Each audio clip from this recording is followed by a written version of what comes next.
My name's Logan. I'm 32, a first lieutenant in the United States Marine Corps, and I just got back from my second deployment in the Middle East. After 8 years of service, I thought nothing would compare to the adrenaline of combat or the brotherhood of my unit. But there was something about coming home that hit me harder than any mission briefing or sunrise over desert sand. I'd been dreaming of this moment since I signed up. The plan had been simple: serve, save, and when I finally got back, hand my parents the keys to the kind of life they'd always deserved. Not just any life, a house by the ocean, white siding, open windows, and the sound of waves rolling in at night. It wasn't just a house, it was peace, something I'd been chasing half a world away. I imagined their faces 100 times.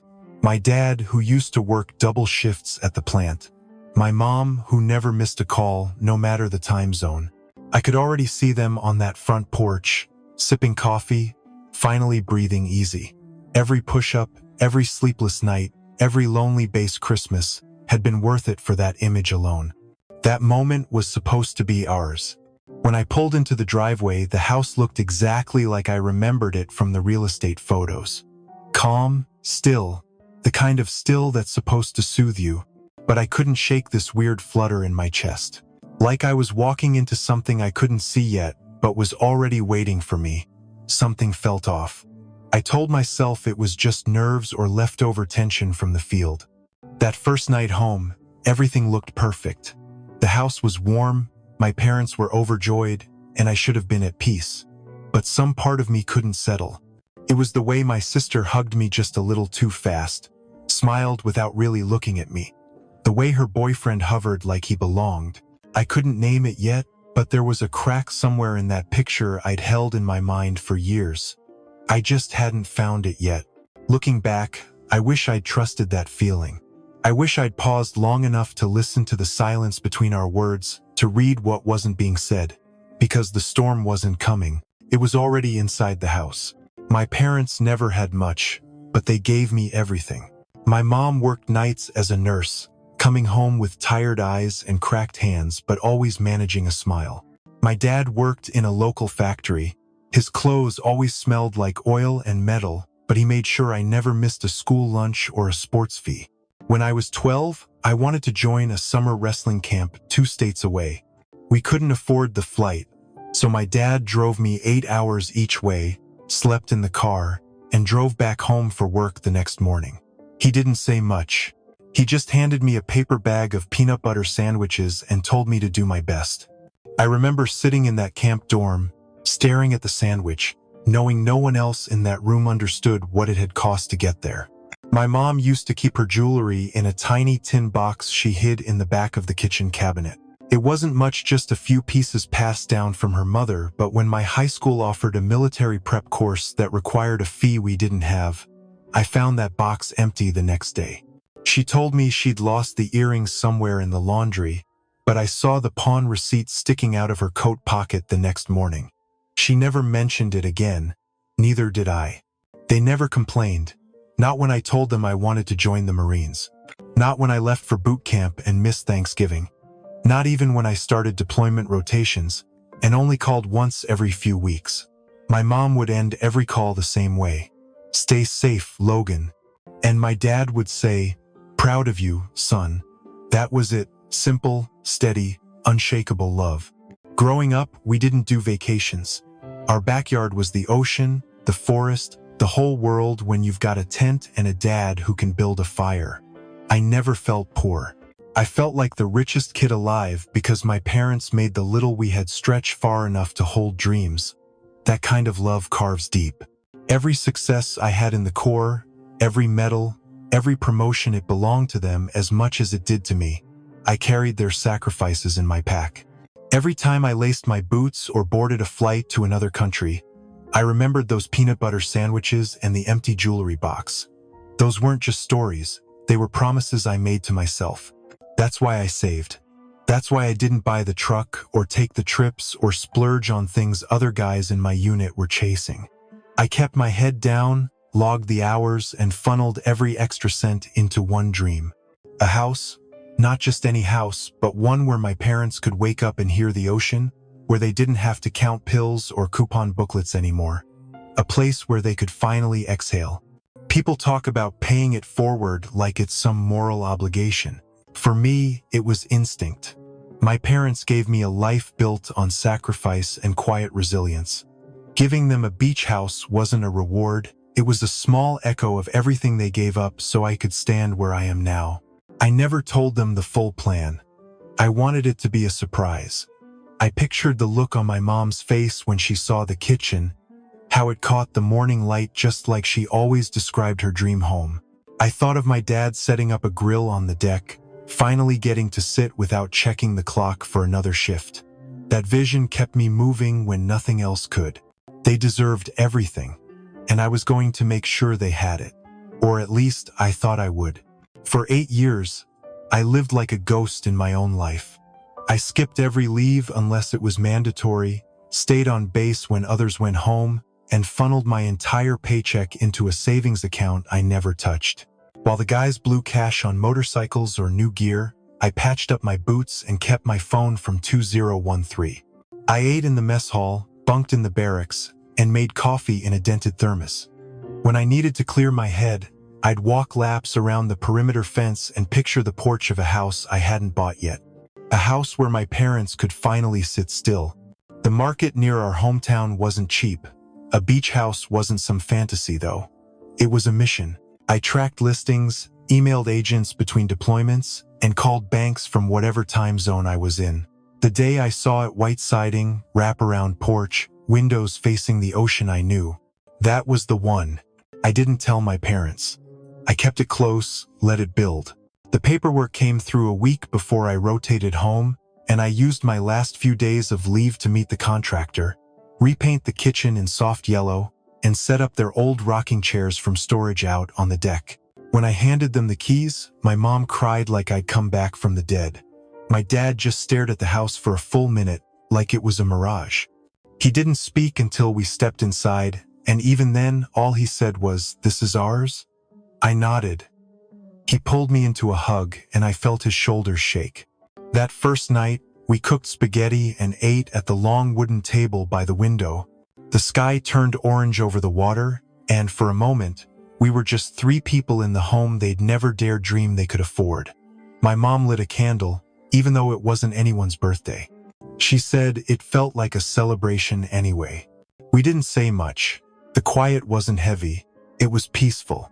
My dad sipped his beer and tapped the table with his knuckle, something he did when he was trying to keep from getting emotional. My mom leaned into me and whispered, "I can hear the waves." I'd waited years to hear her say that. That night, I slept in my childhood bed mattress, a little short, pillow flat, but I didn't mind. I'd made it. The mission was complete. My parents had a place of rest, and I had finally fulfilled a promise that had been sitting on my heart since I was a teenager, watching them stretch paychecks just to feed me. It felt like the end of something and the beginning of something better. I didn't know it yet, but that peace wouldn't last long. Still, for that one night, the world was exactly as it should have been. Samantha showed up late to the housewarming dinner, wearing a tight black dress that didn't fit the mood and a smile that didn't reach her eyes. Her boyfriend, Kyle, trailed behind her, chewing gum like he owned the place. I hadn't seen her in almost a year, and even before that, our conversations were surface level at best. She used to be sharp, went to law school straight out of college, always the one who debated teachers and won arguments at the dinner table. But she dropped out 2 semesters in, and somewhere along the way, that ambition turned bitter. She started blaming everyone else for why things didn't go her way, mostly our parents, sometimes me. Kyle wasn't helping. He latched on fast, always talking about the next big thing he was planning. Real estate flips, crypto, sports betting, none of it ever panned out. He laughed too loudly at jokes no one made, and kept asking about the property taxes like he was genuinely concerned. During dinner, Samantha kept circling back to one question. "So whose name is on the deed?"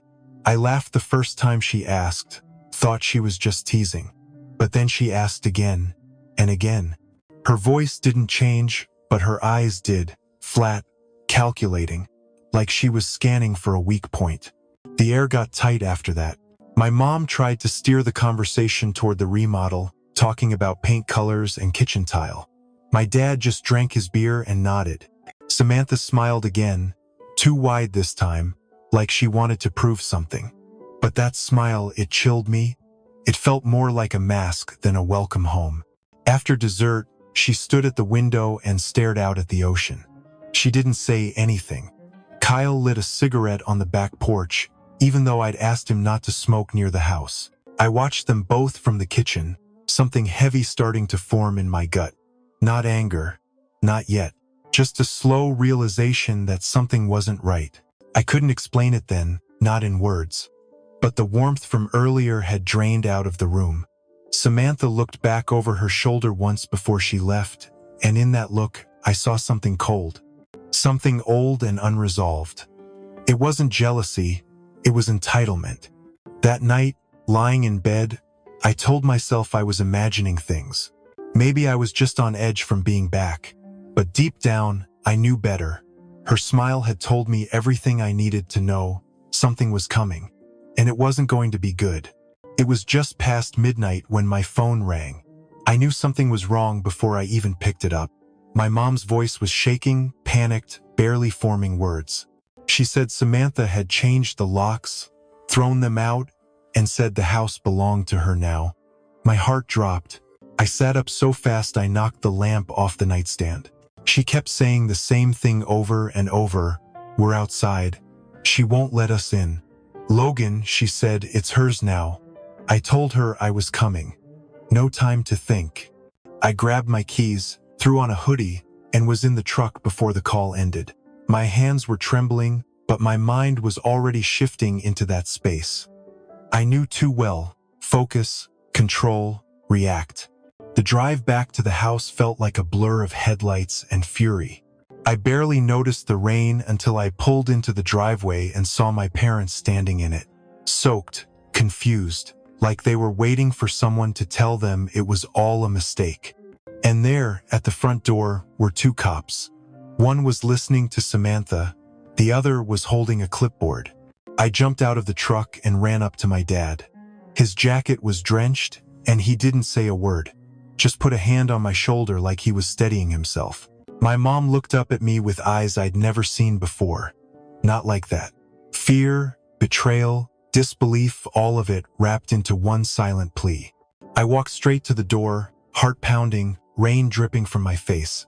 Samantha stood there, dry under the porch light, arms crossed, talking like she was the victim. Kyle was behind her, leaning on the doorframe with that same smug look he always wore when things went his way. The cops turned to me, asked if I was Logan. I nodded. I could barely hear them over the sound of my own blood rushing in my ears. I wanted to shout. I wanted to drag them both out of that house with my bare hands. But I knew better. I'd seen what happens when emotions override strategy, and this was a war I didn't plan to lose. I didn't raise my voice. I didn't have to. Weeks before this ever happened, I had started noticing little things, strange conversations, glances exchanged between Samantha and Kyle, questions about paperwork that didn't feel casual. So I did what any Marine would do when something doesn't sit right. I prepared. I installed cameras. Not the obvious ones, the kind you see in corners or above doors. These were discreet, tucked into light fixtures and vents. I told myself it was just in case. Part of me didn't want to believe my own sister could do something like this. But I knew enough about betrayal to trust my gut. While Samantha spun her story for the officers, I opened my phone and pulled up the footage. The screen lit up with grainy clips that showed exactly what I needed. Samantha was slipping papers in front of my parents, lying about what they were signing. Her voice was calm. Kyle is in the background, giving her a thumbs up. It was all there. I walked up to the officers and handed one of them a flash drive. I told him there was surveillance footage from inside the house, time-stamped, clear audio. I'd already emailed a copy to my military legal rep and a family lawyer, just in case. The officer raised an eyebrow, took it, and stepped aside to make a call. Samantha froze when she saw the officer's expression shift. Kyle asked what was happening, his voice rising. I didn't say anything. I just stood there and watched the cracks appear. Her confidence drained, her shoulders dropped. She knew she'd been caught. One of the cops came back, asked her to step outside. She tried to protest, but her voice cracked halfway through. Kyle cursed and backed away. I stood next to my parents, still soaked, still silent. And for the first time that night, I let myself breathe. Not because it was over, but because I'd been ready. Kyle was taken in that night for an outstanding warrant tied to a gambling ring. Samantha didn't say a word as he was led away, but when the cuffs clicked, her whole body seemed to fold in on itself. It wasn't defiance anymore. It was a defeat. She knew the game was over. In court, I had the option to press criminal charges. Fraud, elder abuse, property theft. But I didn't. I told the judge I just wanted a restraining order to protect my parents, no revenge. No headlines, just peace. Samantha never looked at me during the hearing. Not once. When it was over, she walked out alone, and I didn't follow. The house felt different after that. Quieter, safer. My mom moved back in with a few more gray hairs and a softer voice, like she'd aged 10 years in 10 days. My dad didn't talk much about what happened. But one night, he sat beside me on the porch and said he was proud of how I handled it. That meant more to me than any verdict. We kept the lights low and the doors locked for a while, not out of fear, but out of habit. We cooked meals again, simple things. Grilled cheese, tomato soup, and fried fish from the market down the road. We didn't talk about Samantha. We didn't need to. The silence wasn't angry. It was healing. One evening, we ate dinner with the windows open. The breeze carried the sound of waves and a far-off seagull call. My mom laughed at something I said, and my dad raised his glass to toast nothing in particular. I looked at them safe, together, whole, and felt something shift in me. Not triumph, not relief. Just clarity. Family isn't blood, it's loyalty. It's who shows up when everything else falls apart. I thought giving them a house would repay them for their sacrifices. But what mattered more was standing between them and the storm, and knowing when to let go of someone you love when they choose to become a danger. That night, after the dishes were done and the house was quiet again, I stepped outside alone. The moon reflected off the water, and the air smelled like salt and fresh beginnings. I closed my eyes and listened to the surf, steady and endless. For the first time in years, I felt still. I wasn't chasing peace anymore. I was standing in it. Looking back, I've come to understand that family isn't always about who shares your name or your childhood. It's about who stands by you, who protects what matters, and who brings peace into your life instead of chaos.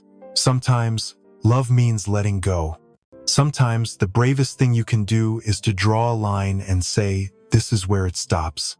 I used to think that love meant loyalty no matter what.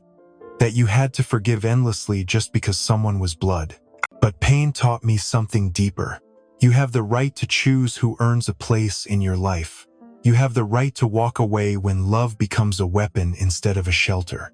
So if you're listening and carrying the weight of someone else's damage just because they're family, let me say this. You're not weak for setting boundaries. You're not cruel for choosing peace. And you are never wrong for protecting your heart and the people who've truly earned your love. The best gift I ever gave wasn't a house with an ocean view. It was the space for my parents to feel safe again, the space for me to breathe. And in the end, I learned the most powerful truth of all. The best gift isn't a house, it's peace.